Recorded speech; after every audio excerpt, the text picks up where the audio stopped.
got something to say. Okay. Nah, I'm not. Come back later. All right, cool. Like, how long you think you need? Come back tomorrow. All right, tomorrow. Hey, I just wanted to check in again. You said I could come back. We could talk about something. I was really looking forward to you calling me, and you didn't, and it kind of made me feel away. This is how I felt. Okay. What do you want to do next? I mean, moving forward, I feel like if you say you're going to call, like, just give me a heads up if you're not. Like, I think that would really help. Or, I'll call next time. Whatever it is that I'm expressing how I feel. I'm expressing what happened. I'm expressing moving forward. This is what I want to happen, as opposed to, yo, you didn't call. That really pissed me off, or whatever I had to say in that moment where you were upset. Where would that lead us? What would happen next? Yeah, and from there it could be a free fall. Exactly. All from something that could have been totally avoided. Exactly. Something as minuscule as a phone call. So it sounds like there's a lot of value in vocalizing. Yeah. Like the words on that wheel. Absolutely. You hurt my feelings, or I was disappointed. I was disappointed. I could empathize. If I were to say you hurt my feelings, I'm going to take offense. Like my first reaction might be defense. I hurt your feelings. Word.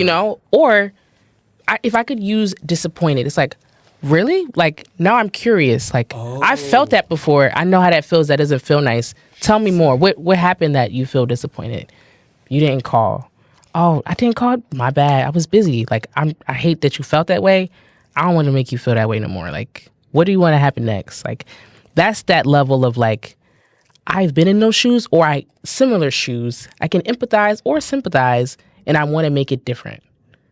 But if you attack me, I don't really care anymore. Now it's about me, how you just made me feel.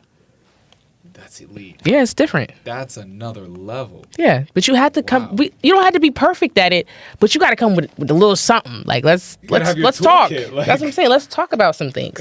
Just have a couple of words. Let's express ourselves. Wow, that's so impactful. So you're already really good at this. No. I'm just all right. No, just all right. I think just the way that you communicate these things it makes a lot of sense to me. And I'm sure for a lot of the viewers, it'll be the same thing. What do you want to do next? Or what do you see as a bigger way to impact people? Yeah. Because there's a lot of different ways to do it. Yeah. But with this work, what do you want to do next? I am actually, I'm back in school, so I'm getting my PhD. The goal is research, but research focused just on my community. Like there is no research that talks about struggles of, expressing yourself. It's a cultural thing. We all express ourselves differently. So even if I do present a feelings wheel to someone who is Haitian, maybe those words don't necessarily resonate, or they mean just a little bit different, right? And the frustrations I feel in leaving a space and I didn't fully express myself, that can turn into something else. Now I can feel powerless or disappointed or burdened, whatever I feel, it now translates into how I live my life, right? So I think the biggest impact, right, even if it's just me, I mean, there are other people out there that are doing the research, but biggest impact, I think, research and giving the new wave of clinicians and counselors things that they can draw from and bring into session. Right now, we're working with, the, mainframe white people, the white guys that, started all the stuff and started all the theories and all of the things. White guys who, their research was based off white people. And some strange stuff. I can't relate. I mean, I don't have a choice. Ethically, I have to do my responsibility of using what I've learned through my schooling to provide services. But I think we miss so much nuance in cultures and how we speak and how we show up and the size and even just the things that we go through. It's not, we talk about the hierarchy of needs. There are other needs that are not met within different cultures. Like that sense of community. That's not necessarily something that we talk about when we're talking academia and therapy. Like that's, that is for some people that are from, communal cultures, that element missing, it means the world of a difference. So if I come from Haiti and I come to America and America is individualistic, I might start to feel some levels of depression because that is a need that needs to be fulfilled for me.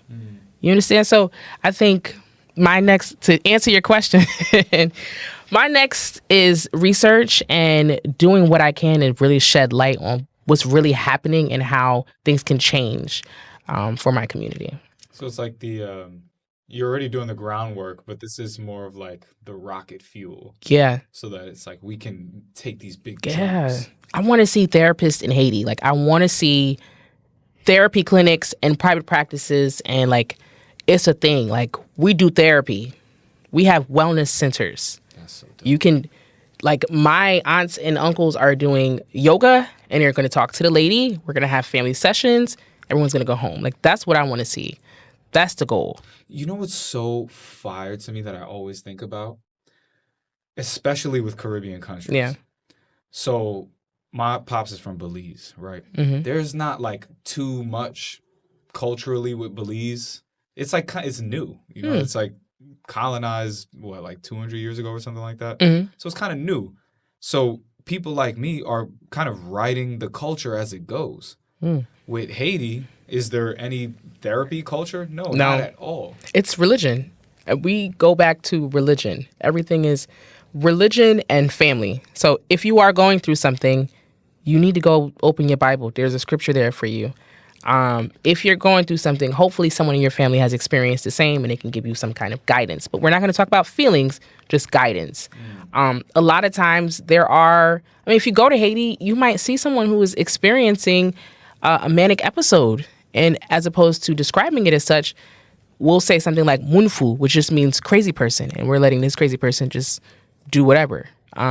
So that's the terms we use, munfu. Like, if you're going through something, lifu, which just means she's crazy or she got something going on. Nuance to it. Yeah, Like, that's it. You're crazy. you're judged, you're condemned. Yeah, and you're.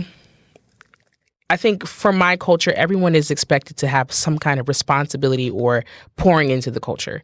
If you are a munfu, the responsibility has been relinquished from you. So we expect that you're not going to contribute anything. We just kind of like, just do whatever. Just live. And so now you have the ability to keep building on Haiti's culture. Yeah. And keep writing the story as it goes. Yeah. Because hopefully, fingers crossed. Fingers crossed. I think it's so is he. Yeah. So when we think about these things and we say them, especially, I mean, the power of even having a podcast about this stuff. Yeah. Like, this will just be, look, this is when this idea first came to me, but it was executed X amount of years later. Yeah. And so that's where you're going. I want to make sure that people have clear identification of the projects that you've worked on. Yeah. Just so we can put this like in a brief clip and just, get it out to the people. Yeah. Your dinners, talk about that real quick, and then your 10 series. So Wellness 10 series is a series of 10 events that happen throughout the year. It's different events, so we'll have yoga, hiking, Pilates, sound baths, all the things. And the point is to introduce everyone to some modality of wellness so they can walk away and continue that journey. It has been pretty successful. We've had a lot of crazy collabs. And then there's Our Table. Our Table is our men's mental health dinner. It happens quarterly. It's about 8 to 10 random guys that come together, and they spend nothing. They come and talk, for a couple of hours. There's dinner that's catered. There's open bar. So if they drink, they can drink. We've had some crazy sponsors with that too. So they usually would leave out with a goodie bag or something to take home. And the point there is to allow men the opportunity to be vulnerable, experience fellowship, and also just knowing like what I'm experiencing, the guy next to me has also experienced and he overcame. And I could do the same, or I could figure out how he did it so I could do it too. Yeah. Dope.